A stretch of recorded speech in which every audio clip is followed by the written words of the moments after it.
ਸਤਿ ਸ਼੍ਰੀ ਅਕਾਲ ਜੀ ਸਾਰਿਆਂ ਨੂੰ। ਆਪ ਸਭ ਜੀ ਦਾ ਆਸ਼ੂ ਠਾਕੁਰ YouTube ਚੈਨਲ ਤੇ ਸਵਾਗਤ ਹੈ। ਦੋਸਤੋ, ਅੱਜ ਦੀ ਇਸ ਵੀਡੀਓ ਦੇ ਵਿੱਚ ਅਸੀਂ ਤੁਹਾਡੇ ਲਈ ਲੇਟੈਸਟ ਅਪਡੇਟ ਲੈ ਕੇ ਆਏ ਹਾਂ।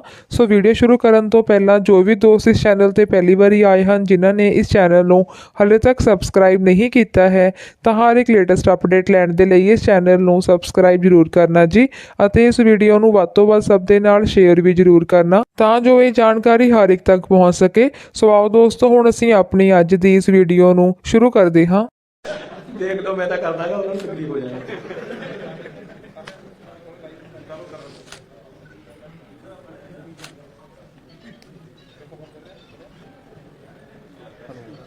वैसे कर लेना मैं क्योंकि मेरे बापू ने एक बार ना मुर्गी फार्म बनाया सी, छोटा जिहा 500 मुर्गियां रखिया सी। ਉਹਦੇ ਵਿੱਚ ਫਿਰ ਉਹ ਸਾਰਾ ਕੁਝ ਆਪੇ ਕਰਨਾ ਪੈਂਦਾ, ਇੱਕ ਭਖਾਰੀ ਵੀ ਆਪੇ ਚਲਾਣੀ ਪੈਂਦੀ ਹੈ ਤੇ बल्लभ भी आप ठीक करने पैंते। खैर, ज़्यादा तकलीफ हो जाएगी दिल्ली तक।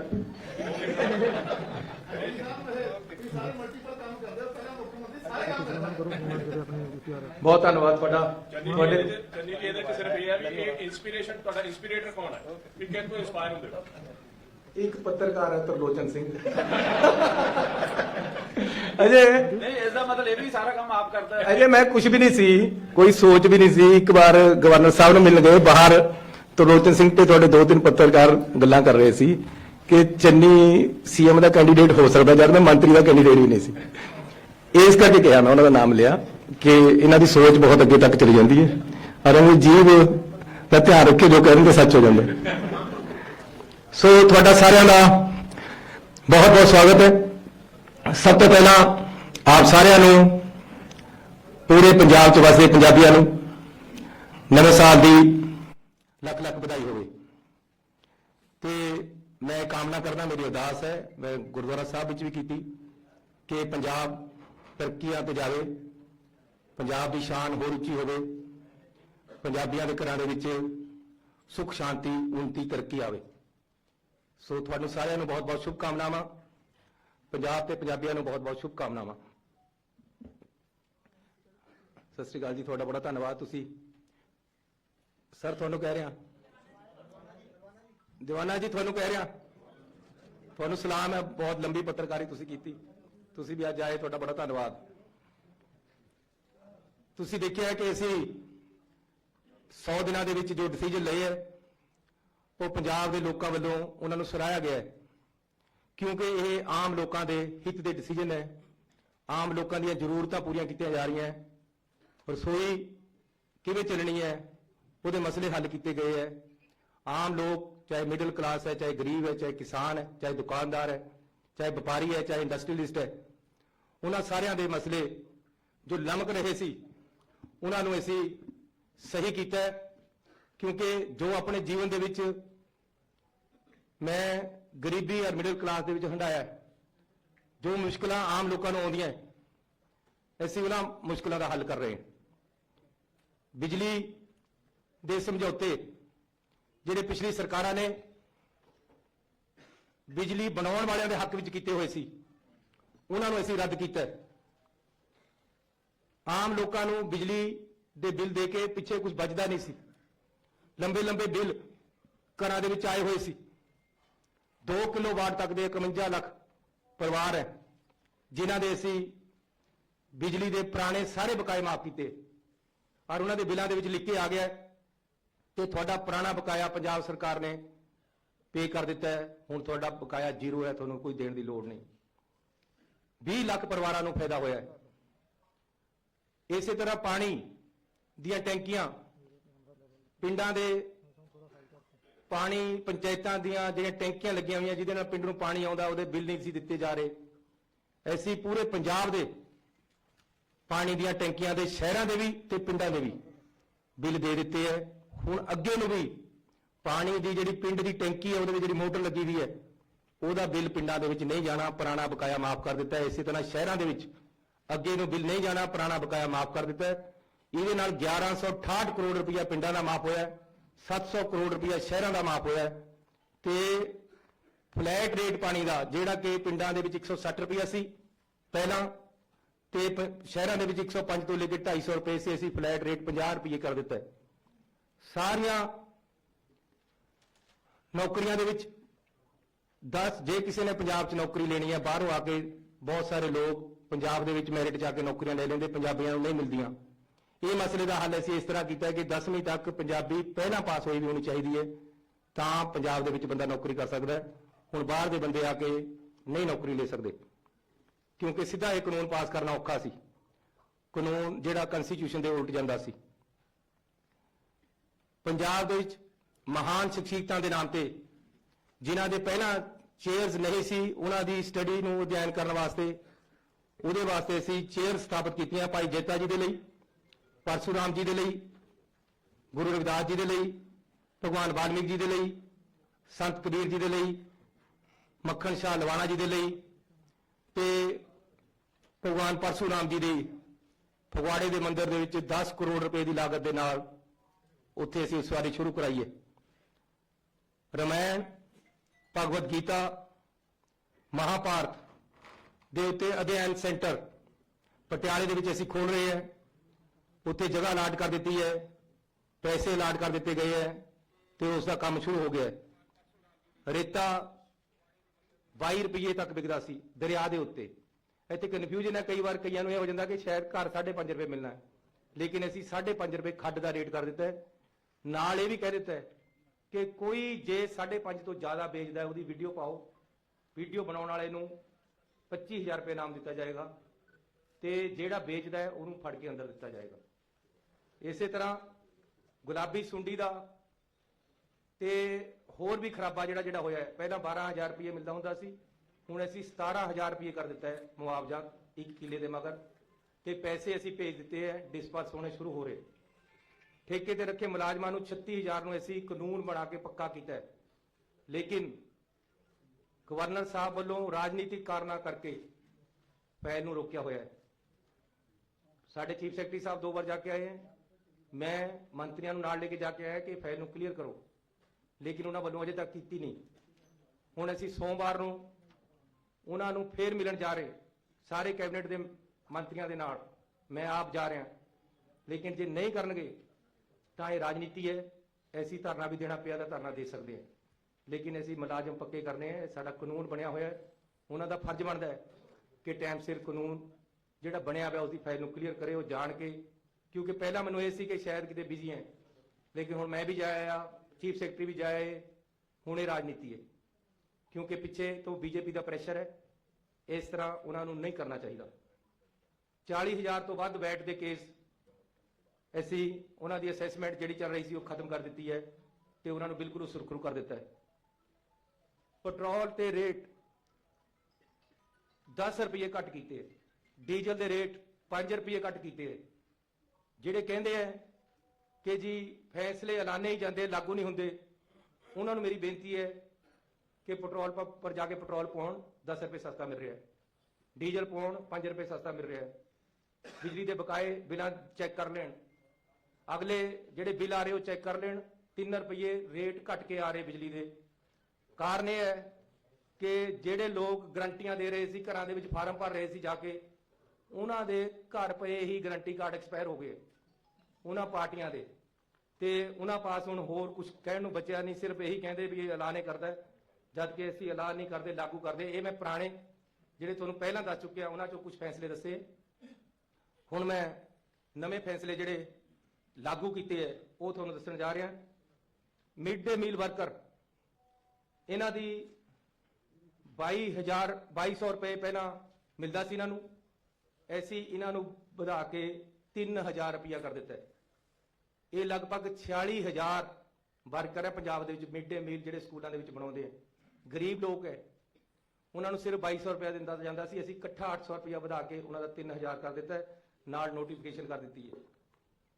ਇਸੇ ਤਰ੍ਹਾਂ ਇਸ ਮਹੀਨੇ ਤੋਂ ਮਿਲਣ ਲੱਗ ਜਾਏਗਾ। ਆਸ਼ਾ ਵਰਕਰ 21,418 ਆਸ਼ਾ ਵਰਕਰ ਹੈ, 42,205 ਮਿਡ ਡੇ ਵਰਕਰ ਹੈ। ਜਿਹੜੇ 21,000 ਆਸ਼ਾ ਵਰਕਰ ਹੈ ਉਹਨਾਂ ਨੂੰ ਸਿਰਫ ਕਮਿਸ਼ਨ ਮਿਲਦਾ ਸੀ, ਫਿਕਸ ਪੈਸਾ ਕੋਈ ਨਹੀਂ ਸੀ ਮਿਲਦਾ, ਬਹੁਤ ਘੱਟ ਪੈਸੇ ਉਹਨਾਂ ਦੇ ਬਣਦੇ ਸੀ, ਲੇਕਿਨ ਉਹ ਵਿਚਾਰੀਆਂ ਰੋਜ਼ ਜਾਂਦੀਆਂ, ਰੋਜ਼ ਕੰਮ ਕਰਦੀਆਂ, ਗੁਜ਼ਾਰੇ ਜੋਗੇ ਪੈਸੇ ਨਹੀਂ ਸੀ ਮਿਲਦੇ। ਐਸੀ ਕਮਿਸ਼ਨ ਦੇ ਨਾਲ ਨਾਲ ਆਪਣੇ ਸਰਕਾਰ ਵੱਲੋਂ 2500 ਰੁਪਇਆ ਉਹਨਾਂ ਨੂੰ ਵੱਖਰਾ ਦੇਣਾ ਦਾ ਤੈਅ ਕਰ ਦਿੱਤਾ ਹੈ। ਇਸ ਮਹੀਨੇ ਤੋਂ ਮਿਲਣ ਲੱਗ ਜਾਏਗਾ, ਕਾਨੂੰਨ ਬਣਾ ਦਿੱਤਾ ਹੈ। ਪੰਜਾਬ ਦੇ ਵਿੱਚ ਜਨਰਲ ਵਰਗ ਦੇ ਵੀ ਗਰੀਬ ਹੈ। ਗਰੀਬ ਹੈ, ਕਿਸੇ ਜਾਤ ਬਰਾਦਰੀ ਜਾਂ ਧਰਮ ਦਾ ਹੋਵੇ। ਇਸ ਕਰਕੇ ਅਸੀਂ ਪੰਜਾਬ ਰਾਜ ਜਨਰਲ ਵਰਗ ਕਮਿਸ਼ਨ ਦੀ ਸਥਾਪਨਾ ਕੀਤੀ ਹੈ, ਜਿਹੜੇ ਕਿ ਅਸੀਂ ਕੈਬਨਿਟ ਦੇ ਵਿੱਚ ਪਾਸ ਕਰਕੇ ਨੋਟੀਫਿਕੇਸ਼ਨ ਕਰ ਦਿੱਤੀ ਹੈ। ਇਸ ਦੇ ਅਹੁਦੇਦਾਰ ਚੇਅਰਮੈਨ ਵੀ ਲਗਾ ਦਿੱਤਾ ਹੈ, ਬਾਕੀ ਅਹੁਦੇਦਾਰ ਕੁਝ ਦਿਨਾਂ 'ਚ ਲੱਗ ਜਾਣਗੇ। ਸਰਕਾਰ ਵੱਲੋਂ ਮਲੇਰਕੋਟਲਾ ਵਿਖੇ ਹਜ ਹਾਊਸ ਦੀ ਸਥਾਪਨਾ ਕੀਤੀ ਜਾ ਰਹੀ ਹੈ। ਉਹਦੇ ਵਾਸਤੇ ਜਗ੍ਹਾ ਦੀ ਸ਼ਨਾਖਤ ਹੋ ਗਈ ਹੈ। ਅਗਲਾ ਫੈਸਲਾ ਜਲ ਸਪਲਾਈ ਅਤੇ ਸੈਨੀਟੇਸ਼ਨ ਵਿਭਾਗ, ਗ੍ਰਾਮ ਪੰਚਾਇਤਾਂ, ਗ੍ਰਾਮ ਪੰਚਾਇਤ ਜਲ ਅਤੇ ਸੈਨੀਟੇਸ਼ਨ ਕਮੇਟੀਆਂ ਵੱਲੋਂ ਸੰਚਾਲਿਤ ਜਲ ਸਪਲਾਈ ਸਕੀਮਾਂ ਦੇ ਖਪਤਕਾਰਾਂ ਦੇ ਪਾਣੀ ਦੇ ਬਿੱਲਾਂ ਦੇ ਬਕਾਏ ਮਾਫ ਕੀਤੇ ਹਨ। ਪਿਛਲੀ ਵਾਰ ਜਦੋਂ ਅਸੀਂ ਫੈਸਲਾ ਕੀਤਾ ਤਾਂ ਅੱਗੇ ਨੂੰ 50 ਰੁਪਏ ਰੇਟ ਕਰਤਾ ਸੀ, ਟੈਂਕੀਆਂ ਦੇ ਬਿੱਲ ਮਾਫ ਕਰਤੇ ਸੀ, ਲੇਕਿਨ ਪਾਣੀ ਦੇ ਬਕਾਏ ਨਹੀਂ ਸੀ ਮਾਫ ਹੋਏ। ਸ਼ਹਿਰਾਂ ਤੇ ਪਿੰਡਾਂ ਦੇ ਉਹਨਾਂ ਦੀ ਅਸੀਂ ਨੋਟੀਫਿਕੇਸ਼ਨ ਕਰਤੀ ਹੈ ਕਿ ਪਾਣੀ ਦੇ ਪੁਰਾਣੇ ਬਕਾਏ, ਚਾਹੇ ਉਹ ਸੀਵਰੇਜ ਦੇ ਪੁਰਾਣੇ ਬਕਾਏ ਤੇ ਪਾਣੀ ਦੇ ਦੋਨਾਂ ਦੇ, ਇਹ ਅਸੀਂ ਟੋਟਲ ਮਾਫ ਕਰ ਦਿੱਤੇ ਹੈ। ਹੁਣ ਇਹ ਅੱਗੇ ਨੂੰ ਜਮ੍ਹਾਂ ਕਰਾਉਣ ਦੀ ਲੋੜ ਨਹੀਂ ਹੈ। ਇਸੇ ਤਰ੍ਹਾਂ ਨੰਬਰਦਾਰਾਂ ਦਾ ਬੜਾ ਭਾਰੀ ਮਸਲਾ ਸੀ। ਉਹਨਾਂ ਦੀ ਡਿਮਾਂਡ ਸੀ ਕਿ ਸਾਨੂੰ ਜੱਦੀ ਪੁਸ਼ਤੀ ਕੀਤਾ ਜਾਵੇ। ਅਸੀਂ ਉਸ ਦਾ ਹੱਲ ਕੱਢਿਆ। ਹਾਈ ਕੋਰਟ ਦੀ ਰੋਕ ਹੋਣ ਕਰਕੇ ਅਸੀਂ ਜੱਦੀ ਪੁਸ਼ਤੀ ਸਿੱਧਾ ਨਹੀਂ ਕਰ ਸਕੇ, ਲੇਕਿਨ ਉਹਨਾਂ ਨੂੰ ਅਸੀਂ ਅਲਾਉ ਕਰਤਾ ਹੈ ਕਿ ਸਰਬਰਾਹੀ ਆਪਣੇ ਬੇਟੇ ਨੂੰ 5 ਸਾਲ ਤੱਕ ਦੀ ਦੇ ਸਕਦੇ। ਉਹਦਾ ਐਕਸਪੀਰੀਅੰਸ ਬਣ ਜਾਏਗਾ 5 ਸਾਲ ਵਾਸਤੇ। ਆਪਣੇ ਜਿੰਦੇ ਜੀ ਆਪਣੇ ਮੁੰਡੇ ਨੂੰ ਉਹ ਨੰਬਰਦਾਰ ਬਣਾ ਸਕਦੇ। ਤੇ ਜਦੋਂ ਉਹਨਾਂ ਤੋਂ ਬਾਅਦ ਐਪਲੀਕੇਸ਼ਨਾਂ ਲਈਆਂ ਜਾਣਗੀਆਂ ਤਾਂ ਐਕਸਪੀਰੀਅੰਸ ਨੂੰ ਤਰਜੀਹ ਦਿੱਤੀ ਜਾਏਗੀ। ਜਿਹੜਾ ਉਹ 5 ਸਾਲ ਤੱਕ ਦਾ ਐਕਸਪੀਰੀਅੰਸ ਹੋ ਜਾਏਗਾ, ਉਹਦੇ ਕਰਕੇ ਫਿਰ ਉਹੀ ਬਣੇਗਾ। ਇਸ ਕਰਕੇ ਲੈ ਲੈ ਨੰਬਰਦਾਰੀ ਆਪਾਂ ਕਿਆ ਕਰਾਂਗੇ ਤੁਹਾਨੂੰ ਪਤਾ ਹੈ, ਲੇਕਿਨ ਨੰਬਰਦਾਰੀ ਨੰਬਰਦਾਰਾਂ ਦੇ ਘਰ ਰਹੇਗੀ। ਅਸੀਂ ਇਹ ਕਰ ਦਿੱਤਾ ਹੈ। ਰਾਜਾ ਸੰਸੀ ਅੰਮ੍ਰਿਤਸਰ ਨੂੰ ਸਬ ਤਹਿਸੀਲ ਬਣਾ ਦਿੱਤਾ ਹੈ। ਕੜੂਆ ਮੋਹਾਲੀ ਦੇ ਵਿੱਚ ਮੇਰੇ ਹਲਕੇ ਦਾ ਪਿੰਡ ਹੈ, ਉਹਨੂੰ ਅਸੀਂ ਸਬ ਤਹਿਸੀਲ ਬਣਾਇਆ ਹੈ। ਨੋਟੀਫਿਕੇਸ਼ਨਾਂ ਕਰ ਦਿੱਤੀਆਂ, ਇਹ ਲਾਗੂ ਹੈ ਸਾਰਾ ਕੁਝ। ਤੁਹਾਨੂੰ ਮੈਂ ਇੱਕ ਕਾਪੀ ਦੇ ਦਿੱਤੀ ਹੈ। 100 ਦਿਨ 100 ਵੱਡੇ ਫੈਸਲੇ 100 ਮਸਲਿਆਂ ਦਾ ਹੱਲ, ਉਹ ਤੁਹਾਨੂੰ ਨਾਲ ਇਹ ਪੂਰੀ ਕਿਤਾਬ ਬਣਾ ਕੇ ਦਿੱਤੀ ਹੈ। ਇਹਦੇ 'ਚ ਨੋਟੀਫਿਕੇਸ਼ਨ ਵੀ ਲੱਗੀ ਵੀ ਹੈ ਲਾਗੂ ਕਰਨ ਦੀ, ਤੇ ਨਾਲ ਫੈਸਲਾ ਵੀ ਲਿਖਿਆ ਹੋਇਆ ਹੈ। ਜੇ ਕਿਸੇ ਨੂੰ ਵਹਿਮ ਹੈ, ਉਹ ਜਿਹੜੇ ਕਿ ਦੂਸਰੀ ਪਾਰਟੀ ਵਾਲਿਆਂ ਨੂੰ ਹੋ ਸਕਦਾ ਹੈ, ਆਮ ਤੌਰ ਤੇ ਦਿੱਲੀ ਕੱਲੀ ਤੇ ਕਾਲ ਆ ਸਕਦੀ ਹੈ, ਤਾਂ ਤੁਸੀਂ ਉਹਨਾਂ ਨੂੰ ਚੈੱਕ ਕਰਾ ਸਕਦੇ ਹੋ। ਦੁਰਾਗੜਾ ਗੁਰਦਾਸਪੁਰ ਨੂੰ ਸਬ ਤਹਿਸੀਲ ਬਣਾਇਆ ਜੀ। ਔੜ SBS ਨਗਰ ਨੂੰ ਸਬ ਤਹਿਸੀਲ ਬਣਾਤਾ ਹੈ। ਕੋਵਿਡ-19 ਮਹਾਮਾਰੀ ਦੌਰਾਨ ਕੰਟਰੈਕਟ ਕੈਰੇਜ ਵਾਹਨਾਂ, ਧਾਰਮਿਕ ਸੰਸਥਾਵਾਂ ਦੇ ਵਾਹਨਾਂ, ਜਿਨ੍ਹਾਂ ਧਾਰਮਿਕ ਸੰਸਥਾਵਾਂ ਦੀਆਂ ਗੱਡੀਆਂ ਤੇ ਕੰਟਰੈਕਟ ਕੈਰੇਜ ਵਾਲੀਆਂ ਗੱਡੀਆਂ ਅਤੇ 35 ਸੀਟਰ ਤੱਕ ਦੀਆਂ ਸਟੇਜ ਕੈਰੀਅਰ ਬੱਸਾਂ ਦੇ ਮੋਟਰ ਵਾਹਨਾਂ ਦਾ ਟੈਕਸ ਤੋਂ ਛੂਟ ਦਿੱਤੀ ਗਈ ਹੈ। ਜਿੰਨੀ ਦੇਰ ਕੋਵਿਡ ਦੇ ਵਿੱਚ ਉਹ ਚੱਲੀਆਂ, ਉਹਨਾਂ ਦੇ ਪੁਰਾਣੇ ਟੈਕਸ ਦੇ ਬਕਾਏ ਆ ਜਿਹੜੇ ਉਹ ਮਾਫ ਕੀਤੇ ਗਏ ਆ। ਸਟੇਟ ਕੈਰੇਜ ਬੱਸਾਂ, ਵਿਦਿਅਕ ਅਦਾਰਿਆਂ ਦੀਆਂ ਬੱਸਾਂ ਅਤੇ ਧਾਰਮਿਕ ਸੰਸਥਾਵਾਂ ਦੀਆਂ ਬੱਸਾਂ ਤੇ ਮੋਟਰ ਵਹੀਕਲ ਟੈਕਸ ਤੋਂ ਛੋਟ ਦਿੱਤੀ ਗਈ ਹੈ। ਇਹ ਵੀ ਅਸੀਂ ਨੋਟੀਫਿਕੇਸ਼ਨ ਕਰਤਾ, ਉਹਨਾਂ ਦੇ ਪੁਰਾਣੇ ਟੈਕਸ ਕੋਵਿਡ ਦੇ ਦੌਰਾਨ ਤੇ ਮਾਫ ਕੀਤੇ ਹੈ। ਰਾਜ ਦੇ ਸਾਰੇ ਕਾਲਜ ਵਿਦਿਆਰਥੀਆਂ ਨੂੰ ਮੁਫਤ ਬੱਸ, ਇਹ ਬੜਾ ਜ਼ਰੂਰੀ ਸੀ। ਜਦ ਮੈਂ ਕਾਲਜ ਦੇ ਵਿੱਚ ਪੜ੍ਹਿਆ ਤਾਂ ਸਾਨੂੰ ਪਾਸ ਮਿਲਦੇ ਸੀ, ਥੋੜੇ ਜਿਹੇ ਪੈਸੇ ਦੇ ਕੇ ਪਾਸ ਬਣ ਜਾਂਦਾ ਸੀ, ਬੱਸ ਦਾ ਕਿਰਾਇਆ ਨਹੀਂ ਸੀ ਲੱਗਦਾ, ਸਾਡਾ ਗੁਜ਼ਾਰਾ ਹੋ ਜਾਂਦਾ ਸੀ ਆਉਣ ਜਾਣ ਦਾ। ਹੁਣ ਉਹ ਨਹੀਂ ਹੈ ਸੀ। ਖਾਸ ਤੌਰ ਤੇ ਪ੍ਰਾਈਵੇਟ ਕਾਲਜਾਂ ਤੇ ਪ੍ਰਾਈਵੇਟ ਯੂਨੀਵਰਸਿਟੀਆਂ ਦੇ ਬੱਚਿਆਂ ਨੂੰ ਬੜੀ ਦਿੱਕਤ ਆਉਂਦੀ ਸੀ ਆਉਣ ਜਾਣ ਦੀ। ਉਹਨਾਂ ਨੂੰ ਬੱਸ ਪਾਸ ਨਹੀਂ ਸੀ ਹੁਣ ਜਾਰੀ ਹੁੰਦੇ, ਉਹਨਾਂ ਦਾ ਕਾਫੀ ਕਿਰਾਇਆ ਲੱਗ ਜਾਂਦਾ ਸੀ, ਬੱਸਾਂ ਮਹਿੰਗੀਆਂ ਹੋ ਗਈਆਂ। ਇਸ ਕਰਕੇ ਅਸੀਂ ਪੂਰੇ ਪੰਜਾਬ ਦੇ ਵਿੱਚ ਜਿੰਨਾ ਵੀ ਸਟੂਡੈਂਟ ਹੈ ਕਾਲਜ ਦਾ, ਯੂਨੀਵਰਸਿਟੀ ਦਾ, ਚਾਹੇ ਉਹ ਪ੍ਰਾਈਵੇਟ ਕਾਲਜ ਹੈ, ਚਾਹੇ ਪ੍ਰਾਈਵੇਟ ਯੂਨੀਵਰਸਿਟੀ ਹੈ, ਚਾਹੇ ਸਰਕਾਰੀ ਕਾਲਜ ਹੈ, ਚਾਹੇ ਸਰਕਾਰੀ ਯੂਨੀਵਰਸਿਟੀ ਹੈ, ਉਹਨਾਂ ਦੇ ਅਸੀਂ ਬੱਸਾਂ ਦੇ ਵਿੱਚ ਫ੍ਰੀ ਆਉਣ ਜਾਣ ਕਾਲਜ ਤੋਂ ਘਰ ਤੱਕ ਦਾ ਪ੍ਰਦਾਨ ਕਰ ਦਿੱਤਾ ਹੈ। ਉਹਨਾਂ ਨੂੰ ਪਾਸ ਜਾਰੀ ਕੀਤੇ ਜਾਣਗੇ, ਲੇਕਿਨ ਇਹ ਫੈਸਲਾ ਅੱਜ ਤੋਂ ਹੀ ਲਾਗੂ ਕਰ ਦਿੱਤਾ ਹੈ। ਫਿਲਹਾਲ ਉਹ ਆਪਣਾ ਆਇਡੈਂਟੀ ਕਾਰਡ ਦਿਖਾ ਕੇ ਆਉਣ ਜਾਣ ਕਰ ਸਕਦੇ ਹੈ। 31 ਮਾਰਚ ਤੱਕ ਜ਼ਰੂਰੀ ਹੋਏਗਾ ਕਿ ਉਹ ਆਪਣਾ ਬੱਸ ਪਾਸ ਬਣਾ ਲੈਣ। 3 ਮਹੀਨੇ ਬੱਸ ਪਾਸ ਬਣਾਉਣ ਨੂੰ ਦਿੱਤੇ ਹੈ ਤੇ ਉਦੋਂ ਤੱਕ ਉਹਨਾਂ ਦਾ ਆਉਣ ਜਾਣ ਫ੍ਰੀ। ਅਸੀਂ ਹੁਣ ਆਇਡੈਂਟੀ ਕਾਰਡ ਤੇ ਕਰਤਾ, ਆਪਣੀ ਯੂਨੀਵਰਸਿਟੀ ਦਾ ਆਇਡੈਂਟੀ ਕਾਰਡ ਦਿਖਾਓ, ਕਿਉਂਕਿ ਇੱਕਦਮ ਬਣਨੇ ਨਹੀਂ ਪਾਸ, ਕੋਡ ਲੱਗ ਜਾਣਾ ਹੈ। ਫਿਰ ਕਹਿਣਾ, ਕਈਆਂ ਨੇ ਕਹਿ ਦੇਣਾ ਜੀ ਤਾਂ ਉਹਨੂੰ ਐਲਾਨ ਨੇ ਕੀਤਾ ਸੀ। ਇਸ ਕਰਕੇ ਅਸੀਂ ਨੋਟੀਫਿਕੇਸ਼ਨ 'ਚ ਇਹ ਲਿਖ ਰਹੇ ਹਾਂ ਕਿ ਉਹ ਬੱਸ ਦੇ ਵਿੱਚ ਜਾ ਸਕਦੇ ਆਇਡੈਂਟੀ ਕਾਰਡ ਦਿਖਾ ਕੇ। ਮਿਊਨਿਸਪਲ ਸੀਮਾਵਾਂ ਤੋਂ ਬਾਹਰ ਬਣੀਆਂ ਇਕੱਲੀਆਂ ਇਮਾਰਤਾਂ ਨੂੰ ਜਿਉਂ ਦਾ ਤਿਉਂ ਨਿਯਮਿਤ ਕੀਤਾ ਹੈ। ਜਿਹੜੀਆਂ ਬਾਹਰ ਬਿਲਡਿੰਗਾਂ ਬਣ ਗਈਆਂ ਉਹਨਾਂ ਨੂੰ ਅਸੀਂ ਰਿਕੋਗਨਾਈਜ਼ ਕਰ ਰਹੇ ਹਾਂ। ਪੰਜਾਬ ਵਿੱਚ EWS ਹਾਊਸਿੰਗ ਸਕੀਮ 2021 ਦੇ ਤਹਿਤ ਆਰਥਿਕ ਪੱਖੋਂ ਕਮਜ਼ੋਰ ਵਰਗਾਂ ਦੇ 25,000 ਮਕਾਨ ਮੁਹੱਈਆ ਕਰਾਉਣ ਦਾ ਫੈਸਲਾ ਕੀਤਾ ਗਿਆ ਹੈ। ਪੰਜਾਬ ਦੇ ਵੱਡੇ ਸ਼ਹਿਰਾਂ ਦੇ ਵਿੱਚ ਗਰੀਬ ਆਦਮੀ ਮਕਾਨ ਨਹੀਂ ਖਰੀਦ ਸਕਦਾ। ਇਸ ਕਰਕੇ ਅਸੀਂ 25,000 ਫਲੈਟ ਪੰਜਾਬ ਸਰਕਾਰ ਵੱਲੋਂ ਬਣਾ ਕੇ ਦੇ ਰਹੇ, ਬਹੁਤ ਹੀ ਨੋਮੀਨਲ ਰੇਟਾਂ ਤੇ। ਸਿਰਫ 4,000 ਰੁਪਇਆ ਉਹਨਾਂ ਦੀ ਕਿਸ਼ਤ ਹੋਏਗੀ ਤੇ ਉਹਨੂੰ ਜਿਹੜੇ ਘੱਟ ਆਮਦਨ ਵਾਲੇ ਲੋਕ ਹੈ ਉਹਨਾਂ ਨੂੰ 25,000 ਮਕਾਨ ਅਸੀਂ ਦੇ ਰਹੇ। ਜਗ੍ਹਾ ਦੀ ਸ਼ਨਾਖਤ ਹੋ ਗਈ ਹੈ, ਟੈਂਡਰ ਲੱਗ ਗਏ ਹੈ ਤੇ ਅਸੀਂ ਹੁਣ ਉਹਨਾਂ ਤੋਂ ਐਪਲੀਕੇਸ਼ਨਾਂ ਲੈ ਕੇ ਲਾਟਰੀ ਸਿਸਟਮ ਦੇ ਨਾਲ ਮਕਾਨ ਜਾਰੀ ਕਰਾਂਗੇ।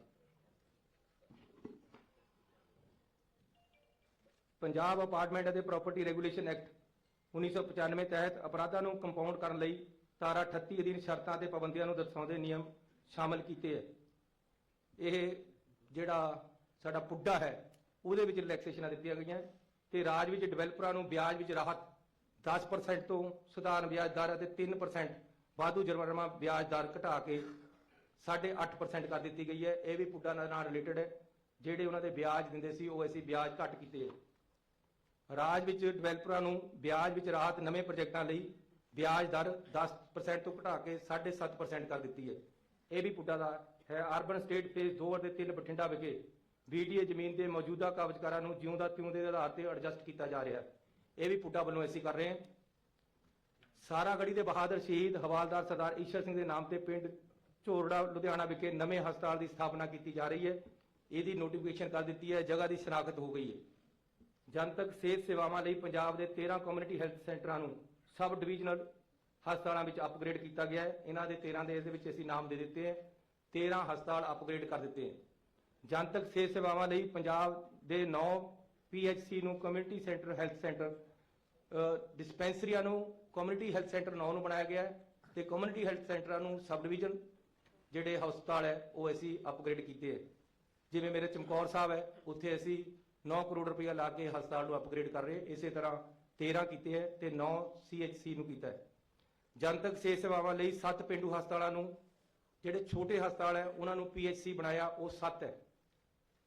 ਇਸੇ ਤਰ੍ਹਾਂ ਜਨਤਕ ਇਹ ਜਿਹੜੀਆਂ ਅਸੀਂ ਅਪਗ੍ਰੇਡ ਕੀਤੇ ਹੈ, ਇਹਨਾਂ ਵਾਸਤੇ ਅਸੀਂ 775 ਮੈਡੀਕਲ ਅਫਸਰਾਂ ਦੀਆਂ ਨਵੀਆਂ ਪੋਸਟਾਂ ਵੀ ਕ੍ਰੀਏਟ ਕਰ ਦਿੱਤੀਆਂ ਤਾਂ ਕਿ ਇਹ ਨਾ ਹੋਵੇ ਕਿ ਹਸਪਤਾਲ ਬੜਾ ਕਰ ਦਈਏ ਤਾਂ ਡਾਕਟਰ ਹੋਵੇ ਨਾ, ਨਰਸਾਂ ਹੋਵੇ ਨਾ। 775 ਪੋਸਟਾਂ ਵੀ ਅਸੀਂ ਕ੍ਰੀਏਟ ਕਰ ਦਿੱਤੀਆਂ, ਉਹਦਾ ਵੀ ਨੋਟੀਫਿਕੇਸ਼ਨ ਨਾਲ ਆਇਆ ਹੋਇਆ।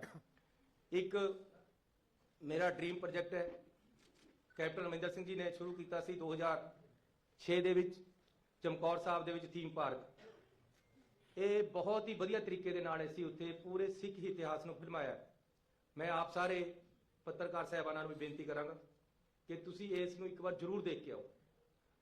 ਬਹੁਤ ਹੀ ਵਧੀਆ ਦੇਖਣ ਵਾਲੀ ਚੀਜ਼ ਬਣਾਈ ਹੈ। ਤੁਸੀਂ ਇਹ ਸਮਝੋ ਇੱਕ ਨਵਾਂ ਅਜੂਬਾ ਪੰਜਾਬ ਦੇ ਵਿੱਚ ਬਣਿਆ। ਪੂਰੇ ਸਿੱਖ ਇਤਿਹਾਸ ਨੂੰ ਅਸੀਂ ਉੱਥੇ ਫਿਲਮਾਇਆ ਹੈ। ਉਹਦੇ ਵਿੱਚ 11 ਗੈਲਰੀਆਂ ਬਣਾਈਆਂ ਗਈਆਂ। ਗੁਰੂ ਨਾਨਕ ਸਾਹਿਬ ਤੋਂ ਲੈ ਕੇ ਗੁਰੂ ਗੋਬਿੰਦ ਸਿੰਘ ਤੱਕ ਤੇ ਉਸ ਤੋਂ ਬਾਅਦ ਬੰਦਾ ਬਹਾਦਰ ਜੀ ਦੇ ਸਰਹੰਦ ਨੂੰ ਫਤਿਹ ਕਰਨ ਤੱਕ ਦੀ ਜਿਹੜੀ ਹਿਸਟਰੀ ਹੈ, ਸਿੱਖ ਇਤਿਹਾਸ ਹੈ, ਉਸ ਨੂੰ ਉੱਥੇ ਫਿਲਮਾਇਆ ਗਿਆ ਹੈ। ਮੈਂ ਪੰਜਾਬੀ ਅੱਜ ਉੱਥੇ ਬਹੁਤ ਜ਼ਿਆਦਾ ਰਸ਼ ਹੈ, ਹਰ ਕੋਈ ਦੇਖਣ ਆ ਰਿਹਾ, ਲੇਕਿਨ ਇੱਕ ਦਿਨ ਦੇ ਵਿੱਚ 11 ਗੈਲਰੀਆਂ ਹੈ। ਉਹਦੇ 'ਚ ਇੱਕ ਗੈਲਰੀ 'ਚ ਇੱਕ ਵਾਰ 40 ਬੰਦੇ ਹੀ ਬੈਠ ਸਕਦੇ ਆ ਤੇ 440 ਇੱਕ ਵਾਰ ਨਿਕਲਦੇ ਆ। 2 ਘੰਟੇ ਦਾ ਸ਼ੋਅ ਹੈ। ਇਸ ਤਰ੍ਹਾਂ ਅਸੀਂ 7 ਸ਼ੋਅ ਰੋਜ਼ ਚਲਾਉਂਦੇ। ਸੋ ਲਗਭਗ 50,000 ਬੰਦਾ ਥੋੜੇ ਦਿਨਾਂ 'ਚ ਉਹਨੂੰ ਦੇਖ ਚੁੱਕਿਆ ਹੈ। ਇਹ ਇੱਕ ਬਹੁਤ ਬੜੀ ਤੇ ਅਹਿਮ ਸੌਗਾਤ ਅਸੀਂ ਪੰਜਾਬੀਆਂ ਨੂੰ, ਦੇਸ਼ ਨੂੰ, ਦੁਨੀਆ ਨੂੰ ਤੇ ਸਿੱਖ ਕੌਮ ਨੂੰ ਦਿੱਤੀ ਹੈ। ਮੈਂ ਤੁਹਾਨੂੰ ਬੇਨਤੀ ਕਰਾਂਗਾ ਕਿ ਤੁਸੀਂ ਵੀ ਸਾਰੇ ਜਾਣੇ ਇਸ ਨੂੰ ਦੇਖੇ ਕਿ ਆਓ। ਇਹਦਾ ਨਾਮ ਰੱਖਿਆ ਅਸੀਂ ਦਾਸਤਾਨ-ਏ ਸ਼ਹਾਦਤ। ਇਹਦੇ ਅਸੀਂ ਸਟਾਫ ਵੀ ਭਰਤੀ ਕਰਨ ਵਾਸਤੇ ਰੱਖ ਲਿਆ ਹੈ। ਪੰਜਾਬ ਵਿੱਚ ਫਿਲਮ ਅਤੇ ਸੰਗੀਤ ਉਦਯੋਗ ਨੂੰ ਹੁਲਾਰਾ ਦੇਣ ਲਈ ਪੰਜਾਬੀ ਫਿਲਮ ਅਤੇ ਟੈਲੀਵਿਜ਼ਨ ਵਿਕਾਸ ਕੌਂਸਲ ਦੀ ਸਥਾਪਨਾ ਕੀਤੀ ਹੈ। ਪੰਜਾਬੀ ਮਿਊਜ਼ਿਕ ਦੁਨੀਆ ਦੇ ਵਿੱਚ ਅੱਜ ਸਭ ਤੋਂ ਮਸ਼ਹੂਰ ਮਿਊਜ਼ਿਕ ਹੈ।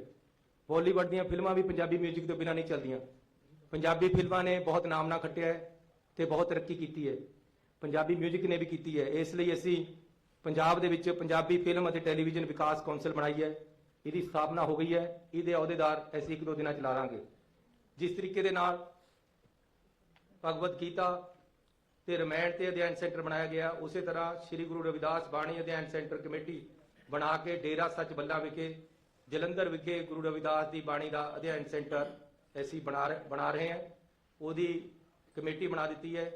ਜ਼ਮੀਨ ਲੈਣ ਲਈ ਉਹਨਾਂ ਨੂੰ ਅਸੀਂ 25 ਕਰੋੜ ਰੁਪਇਆ ਦੇ ਦਿੱਤਾ ਹੈ। ਇਸੇ ਤਰ੍ਹਾਂ ਵਾਲਮੀਕ ਜੀ ਦਾ ਪਨੋਰਮਾ ਵਾਲਮੀਕ ਸਥਲ ਅੰਮ੍ਰਿਤਸਰ ਵਿਖੇ ਤਿਆਰ ਕੀਤਾ ਜਾ ਰਿਹਾ ਹੈ। ਖੇਤੀਬਾੜੀ ਸਾਲ 22-23 ਲਈ ਅਨਾਜ ਦੀ ਢੋਟਵਾਈ ਲਈ ਸੋਧੀ ਪਾਲਿਸੀ ਨੂੰ ਲਾਗੂ ਕਰ ਦਿੱਤਾ ਹੈ। ਕੰਟਰੈਕਟ ਤੇ ਕੰਮ ਕਰ ਰਹੇ ਸਫਾਈ ਸੇਵਕਾਂ ਦੀ ਬਹੁਤ ਡਿਮਾਂਡ ਸੀ, ਸੀਵਰਮੈਨਾਂ ਦੀ ਬਹੁਤ ਡਿਮਾਂਡ ਸੀ, ਤੇ ਜਿਹੜੇ ਟਰਾਲੀ ਚਲਾਉਂਦੇ ਗੰਦਗੀ ਢੋਣ ਵਾਲੇ ਡਰਾਈਵਰ ਉਹਨਾਂ ਦੀ ਬੜੀ ਡਿਮਾਂਡ ਸੀ ਕਿ ਸਾਨੂੰ ਪੱਕਾ ਕਰੋ। ਐਸੀ ਨੋਟੀਫਿਕੇਸ਼ਨ ਕਰ ਦਿੱਤਾ ਹੈ। ਮਿਊਨਿਸਪਲ ਕਮੇਟੀਆਂ ਦੇ ਮਤੇ ਆ ਗਏ ਹੈ। ਲੁਧਿਆਣੇ ਦੇ ਵਿੱਚ 2400 ਬੰਦਾ ਪੱਕਾ ਹੋਇਆ ਹੈ ਤੇ ਹਰ ਸ਼ਹਿਰ ਦੇ ਜਿਹੜੇ ਸੀਵਰਮੈਨ ਤੇ ਸਫਾਈ ਕਰਮਚਾਰੀ ਹੈ ਉਹਨਾਂ ਨੂੰ ਅਸੀਂ ਪੱਕਾ ਕਰ ਰਹੇ ਹਾਂ। ਬਹੁਤ ਹੀ ਜ਼ਿਆਦਾ ਹੋ ਚੁੱਕੇ ਹੈ। ਡਾਇਰੈਕਟੋਰੇਟ ਆਫ ਇੰਡਸਟਰੀ ਤੋਂ ਪ੍ਰਾਪਤ ਹੋਏ ਪਲਾਟਾਂ ਦੇ ਡਿਫਾਲਟਰਾਂ ਲਈ ਇੱਕ ਮੁਕਤ ਸਮਝੌਤਾ ਸਕੀਮ ਅਸੀਂ ਲਾਗੂ ਕੀਤੀ ਹੈ। ਪੰਜਾਬ ਲਘੂ ਉਦਯੋਗ ਅਤੇ ਨਿਰਯਾਤ ਕਾਰਪੋਰੇਸ਼ਨ ਅਧੀਨ ਫੋਕਲ ਪੁਆਇੰਟਾਂ ਵਿੱਚ ਡਿਫਾਲਟਰ ਪਲਾਟਾਂ ਲਈ ਇਹ ਇੱਕ ਮੁਕਤ ਸਮਝੌਤਾ ਸਕੀਮ ਲਾਗੂ ਕੀਤੀ ਹੈ। ਸਰਕਾਰੀ ਏਡਡ ਕਾਲਜਾਂ ਵਿੱਚ ਸਹਾਇਕ ਪ੍ਰੋਫੈਸਰਾਂ ਅਤੇ ਨਾਨ ਟੀਚਿੰਗ ਸਟਾਫ ਦੀਆਂ 1925 ਅਸਾਮੀਆਂ ਰੈਗੂਲਰ ਕੀਤੀਆਂ। ਇਹਦਾ ਕਾਰਨ ਇਹ ਹੈ ਕਿ ਮੈਂ ਵੀ ਏਡਡ ਸਕੂਲ ਦੇ ਵਿੱਚ ਪੜ੍ਹਿਆ, ਖਾਲਸਾ ਸਕੂਲ ਖਰੜ।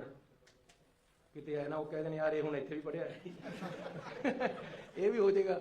ਲੇਕਿਨ ਮੈਂ ਖਾਲਸਾ ਸਕੂਲ ਖਰੜ ਦੇ ਵਿੱਚ 6ਵੀਂ ਤੋਂ 11ਵੀਂ ਤੱਕ ਪੜ੍ਹਿਆ। ਏਡਡ ਸਕੂਲ ਮਰ ਰਹੇ ਸੀ, ਇਹਨਾਂ ਦੇ ਟੀਚਰਾਂ ਦੀਆਂ ਪੋਸਟਾਂ ਖਤਮ। ਇਹ ਸੀ ਵੀ ਜਿਹੜੇ ਰਿਟਾਇਰ ਹੋ ਗਿਆ ਗਈ ਪੋਸਟ ਵੀ ਨਾਲੇ ਗਈ। ਇਹ ਅਸੀਂ ਰਿਵਾਈਵ ਕਰਤਾ ਹੈ ਸਾਰਾ ਕੁਝ, ਇਹਨਾਂ ਨੂੰ ਮੁੜ ਤੋਂ ਸੁਰਜੀਤ ਕਰ ਦਿੱਤਾ ਹੈ। ਉਹ ਜਿਹੜੇ ਏਡਡ ਸਕੂਲ ਹੈ, ਸਰਹਾਲਾ ਰਣੂਆ ਬੰਗਾ ਵਿਖੇ ਸਰਕਾਰੀ ਕਾਲਜ ਖੋਲ੍ਹਿਆ ਗਿਆ ਹੈ। ਆਦਮਪੁਰ ਜਲੰਧਰ ਵਿਖੇ ਸ਼੍ਰੀ ਕਾਂਸ਼ੀ ਰਾਮ ਜੀ ਜਿਨ੍ਹਾਂ ਨੇ ਬੀਐਸਪੀ ਪਾਰਟੀ ਬਣਾਈ, ਉਹਨਾਂ ਦੇ ਨਾਮ ਤੇ ਅਸੀਂ ਸਰਕਾਰੀ ਕਾਲਜ ਖੋਲ ਰਹੇ ਹਾਂ। ਜਗ੍ਹਾ ਦੀ ਸ਼ਨਾਖਤ ਹੋ ਗਈ ਹੈ, ਸਰਕਾਰ ਨੇ ਫੈਸਲਾ ਲੈ ਲਿਆ ਹੈ, ਪੈਸੇ ਵੱਖਰੇ ਅਲਾਟ ਕਰ ਦਿੱਤੇ ਗਏ ਹੈ।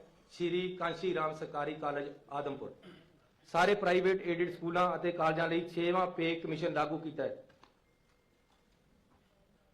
ਲਖਮੀਪੁਰ ਖੀਰੀ ਦੇ ਮੰਦਭਾਗੀ ਘਟਨਾ ਵਿੱਚ ਮਾਰੇ ਗਏ 4 ਕਿਸਾਨਾਂ ਨੂੰ ਤੇ ਇੱਕ ਪੱਤਰਕਾਰ ਨੂੰ 50-50 ਲੱਖ ਰੁਪਏ ਦੀ ਗ੍ਰਾਂਟ ਭੇਜੀ ਗਈ ਹੈ। 3 ਕਾਲੇ ਖੇਤੀ ਕਾਨੂੰਨਾਂ ਦੇ ਵਿਰੋਧ ਵਿੱਚ ਸ਼ਹੀਦ ਹੋਏ ਬਹਾਦਰ ਕਿਸਾਨਾਂ ਦੀ ਯਾਦ ਨੂੰ ਸਮਰਪਿਤ ਕਿਸਾਨ ਸਮਾਰਕ ਬਣਾਉਣ ਦਾ ਫੈਸਲਾ ਕੀਤਾ ਹੈ। ਕਿਸਾਨ ਯੂਨੀਅਨ ਆਈਆਂ ਸੀ, ਉਹਨਾਂ ਨੂੰ ਅਸੀਂ ਬੇਨਤੀ ਕੀਤੀ ਹੈ ਤੁਸੀਂ ਦੱਸ ਦਿਓ ਕਿੱਥੇ ਬਣਾਉਣੀ ਆ, ਲੇਕਿਨ ਅਸੀਂ ਗਿੱਦੜਬਾਹੇ 'ਚ 5 ਏਕੜ ਜਗ੍ਹਾ ਦੇਖ ਲਈ ਹੈ। ਕਿਸਾਨਾਂ ਜਿਹੜੇ ਉੱਥੇ ਸ਼ਹੀਦ ਹੋਏ ਹੈ ਤੇ ਜਿਹੜਾ ਇਹ ਸੰਘਰਸ਼ ਚੱਲਿਆ, ਇਸ ਨੂੰ ਪੂਰੇ ਤਰ੍ਹਾਂ ਉਹਦੇ ਵਿੱਚ ਫਿਲਮਾਇਆ ਵੀ ਜਾਏਗਾ। ਇੱਕ ਸਦੀਵੀ ਯਾਦਗਾਰ ਇਸ ਦੀ ਬਣਾਈ ਜਾਏਗੀ। ਤੇ ਆਖਿਰ 'ਚ ਮੈਂ ਦੱਸਣਾ ਚਾਹੁੰਦਾ ਕਿ ਨਸ਼ਿਆਂ ਵਿਰੁੱਧ ਲੜਾਈ ਨੂੰ ਅਸੀਂ ਅੰਤ ਪੜਾਅ ਤੱਕ ਲਿਜਾਣਾ ਤੇ ਦੋਸ਼ੀਆਂ ਵਿਰੁੱਧ FIR ਕਰ ਦਿੱਤੀ ਗਈ ਹੈ ਤੇ ਨਸ਼ਿਆਂ ਦੀ ਲੜਾਈ ਦੇ ਵਿੱਚ ਪੰਜਾਬ ਸਰਕਾਰ ਕਿਸੇ ਤਰ੍ਹਾਂ ਦੀ ਕਸਰ ਨਹੀਂ ਛੱਡੇਗੀ। ਜਿਹੜੇ ਲੋਕ ਜਿਨ੍ਹਾਂ ਨੂੰ ਬੜੀਆਂ ਮੱਛੀਆਂ ਕਿਹਾ ਜਾਂਦਾ ਹੈ, ਜਿਨ੍ਹਾਂ ਨੇ ਪੰਜਾਬ ਨੂੰ ਲੁੱਟਿਆ ਤੇ ਕੁੱਟਿਆ, ਜਿਨ੍ਹਾਂ ਨੇ ਪੰਜਾਬ ਦੀਆਂ ਮਾਵਾਂ ਦੀਆਂ ਕੁੱਖਾਂ ਗਾਲੀਆਂ, ਜਿਨ੍ਹਾਂ ਨੇ ਪੰਜਾਬ ਦੀ ਨੌਜਵਾਨੀ ਨੂੰ ਬਰਬਾਦ ਕੀਤਾ, ਉਹਨਾਂ ਨੂੰ ਅਸੀਂ ਕਾਨੂੰਨ ਦੇ ਸਕੰਜੇ ਚੋਂ ਭੱਜਣ ਨਹੀਂ ਦੇਵਾਂਗੇ ਤੇ ਕਾਨੂੰਨ ਆਪਣਾ ਕੰਮ ਕਰੇਗਾ।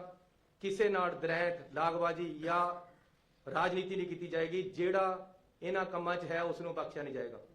ਇਸ ਦੇ ਲਈ ਇਹ 100 ਫੈਸਲੇ ਮੈਂ ਤੁਹਾਨੂੰ ਦਿੱਤੇ ਹਨ, ਲੇਕਿਨ ਫੈਸਲੇ ਸਾਡੇ ਇਸ ਤੋਂ ਵੀ ਜ਼ਿਆਦਾ ਹੋ ਚੁੱਕੇ ਹੈ। ਮੈਂ ਫਿਰ 4 ਤਰੀਕ ਨੂੰ ਤੁਹਾਡੇ ਨਾਲ ਮਿਲਾਂਗਾ, ਲੇਕਿਨ ਫੈਸਲਿਆਂ ਤੋਂ ਬਾਹਰ ਜਿਹੜੇ ਮੈਂ ਇਹਨਾਂ ਫੈਸਲਿਆਂ 'ਚ ਨਿਕਲਾਏ, ਚੰਡੀਗੜ੍ਹ ਦੇ ਵਿੱਚ ਮੇਰੇ ਪੱਤਰਕਾਰ ਭਰਾ ਰਹਿੰਦੇ ਆ, ਉਹਨਾਂ ਨੇ ਮੈਨੂੰ ਹੁਕਮ ਕਰਿਆ ਸੀ ਕਿ ਸਾਡੀਆਂ ਵੀ ਕੁਝ ਡਿਮਾਂਡਾਂ ਹੈਗੀਆਂ। ਉਹਨਾਂ ਦੀਆਂ 3 ਡਿਮਾਂਡਾਂ ਮੈਂ ਤੁਹਾਨੂੰ ਬਣਾ ਰਿਹਾ, ਜਿਹੜੀਆਂ ਅਸੀਂ ਪਾਸ ਕਰ ਦਿੱਤੀਆਂ, ਉਹ ਮੈਂ ਤੁਹਾਨੂੰ ਬੋਲ ਕੇ ਸੁਣਾ ਰਿਹਾ। ਕਿਉਂਕਿ ਪੱਤਰਕਾਰ ਤੋਂ ਬਿਨਾ ਡੈਮੋਕ੍ਰੈਟਿਕ ਸਿਸਟਮ ਨਹੀਂ ਚੱਲ ਸਕਦਾ, ਕਾਮਯਾਬ ਨਹੀਂ ਹੋ ਸਕਦਾ। ਤੇ ਚੰਗੇ ਪੱਤਰਕਾਰ ਚੰਗੇ ਸਮਾਜ ਨੂੰ ਸਿਰਜਦੇ ਹੈ। ਚੰਗੇ ਪੱਤਰਕਾਰ ਰਾਜਨੀਤੀ ਨੂੰ ਸੇਧ ਦਿੰਦੇ ਹੈ। ਚੰਗਾ ਪੱਤਰਕਾਰੀ ਦੇ ਨਾਲ ਸਰਕਾਰਾਂ ਚੰਗੇ ਤਰੀਕੇ ਨਾਲ ਕੰਮ ਕਰਦੀਆਂ। ਇਸ ਲਈ ਵੈਟਰਨ ਪੱਤਰਕਾਰਾਂ ਲਈ ਮਾਸਿਕ ਵਿੱਤੀ ਸਹਾਇਤਾ 12,000 ਰੁਪਏ ਪ੍ਰਤੀ ਮਹੀਨਾ ਤੋਂ ਵਧਾ ਕੇ 15,000 ਰੁਪਏ ਪ੍ਰਤੀ ਮਹੀਨਾ ਕੀਤੀ ਜਾਂਦੀ ਹੈ। ਮੁਫਤ ਬੱਸ ਸਫ਼ਰ ਸਹੂਲਤਾਂ ਵਿੱਚ ਚੰਡੀਗੜ੍ਹ ਸਥਿਤ ਪੱਤਰਕਾਰਾਂ ਨੂੰ 3200 ਰੁਪਏ ਤੋਂ ਵਧਾ ਕੇ 4,000 ਰੁਪਏ ਅਤੇ ਫੀਲਡ ਸਥਿਤ ਮਾਨਤਾ ਪ੍ਰਾਪਤ ਪੱਤਰਕਾਰਾਂ ਦੀ ਮੁਫਤ ਬੱਸ ਸਫ਼ਰ ਸਹੂਲਤ 2400 ਰੁਪਏ ਤੋਂ ਵਧਾ ਕੇ 3000 ਰੁਪਏ ਕੀਤੀ ਜਾਂਦੀ ਹੈ। ਹੈਲਥ ਇੰਸ਼ੋਰੈਂਸ ਤਹਿਤ ਆਉਂਦੇ ਮਾਨਤਾ ਪ੍ਰਾਪਤ ਅਤੇ ਪੀਲਾ ਕਾਰਡ ਧਾਰਕ ਪੱਤਰਕਾਰਾਂ ਦੇ 5 ਲੱਖ ਰੁਪਏ ਤੋਂ ਵੱਧ ਦੇ ਇਲਾਜ ਉੱਤੇ ਆਉਣ ਵਾਲੇ ਖਰਚੇ ਨੂੰ ਸਰਕਾਰ ਵੱਲੋਂ ਸਹਿਣ ਕੀਤਾ ਜਾਏਗਾ। ਇਹ 3 ਡਿਮਾਂਡਾਂ ਪੱਤਰਕਾਰ ਯੂਨੀਅਨ ਨੇ ਦਿੱਤੀਆਂ ਸੀ, ਲੇਕਿਨ 2 ਡਿਮਾਂਡਾਂ ਹੋਰ ਹੈ ਜਿਹੜੀਆਂ ਕਿ ਅੰਡਰ ਪ੍ਰੋਸੈਸ ਹੈ। ਸੋ ਇਹ ਸਾਡਾ 100 ਦਿਨ ਦਾ ਰਿਪੋਰਟ ਕਾਰਡ ਹੈ। ਅਸੀਂ ਜਿੰਨੀਆਂ 100 ਦਿਨਾਂ ਦੇ ਵਿੱਚ ਕੈਬਨਿਟ ਮੀਟਿੰਗਾਂ ਕਰੀਆਂ, ਉਨੀਆਂ 5 ਸਾਲ 'ਚ ਨਹੀਂ ਹੋਈਆਂ। ਅਸੀਂ ਪਹਿਲਾਂ ਜਿਹੜਾ ਮੁੱਖ ਮੰਤਰੀ ਸੀ ਉਹਦੇ ਬਾਰੇ ਪੁੱਛਦੇ ਸੀ ਵੀ ਯਾਰ ਇਹ ਜਾਗਦਾ ਕਦ ਹੈ, ਮੈਨੂੰ ਪੁੱਛਦੇ ਸੌਂਦਾ ਕਦ ਹੈ। ਐਸੀ ਦਿਨ ਰਾਤ ਮਿਹਨਤ ਕਰਕੇ ਹੁਣ ਸਾਡਾ ਅੱਜ ਵੀ ਦਫ਼ਤਰ ਲੱਗਿਆ ਹੋਇਆ ਹੈ, ਕੱਲ ਨੂੰ ਵੀ ਲੱਗਣਾ ਹੈ, ਤੇ ਪਹਿਲੀ ਵਾਰ ਹੈ ਕਿ ਛੁੱਟੀ ਵਾਲੇ ਦਿਨ ਵੀ ਖਜ਼ਾਨਾ ਖੁੱਲ੍ਹਾ ਹੈ ਸਾਡਾ। ਅੱਜ ਸਾਡਾ ਖਜ਼ਾਨਾ ਖੁੱਲ੍ਹਾ ਹੈ, ਇਸ ਕਰਕੇ ਜਿਹੜੇ ਕਹਿੰਦੇ ਸੀ ਜੀ ਖਜ਼ਾਨਾ ਖਾਲੀ ਹੈ, ਅਸੀਂ ਅੱਜ ਹੁਣ ਛੁੱਟੀਆਂ ਵਾਲੇ ਦਿਨ ਵੀ ਖੋਲ ਕੇ ਰੱਖਦੇ ਹਾਂ। ਪੰਜਾਬ ਨੂੰ ਇੱਕ ਨਵੀਂ ਦਿਸ਼ਾ ਦੇਣ ਦਾ ਸਾਡਾ ਇੱਕ ਤਕੜਾ ਉਪਰਾਲਾ ਹੈ। ਆਉਣ ਵਾਲੇ ਸਮੇਂ 'ਚ ਸਾਡਾ ਕਿਆ ਸੋਚ ਹੋਏਗੀ ਇਹ ਵੀ ਅਸੀਂ ਇਲੈਕਸ਼ਨ ਤੋਂ ਪਹਿਲਾਂ ਦੱਸਾਂਗੇ। ਫਿਲਹਾਲ ਅਸੀਂ ਸਰਕਾਰ ਦੇ ਤਾੜੇ ਨੂੰ ਸਿੱਧਾ ਕਰਨ ਲੱਗੇ ਹੋਏ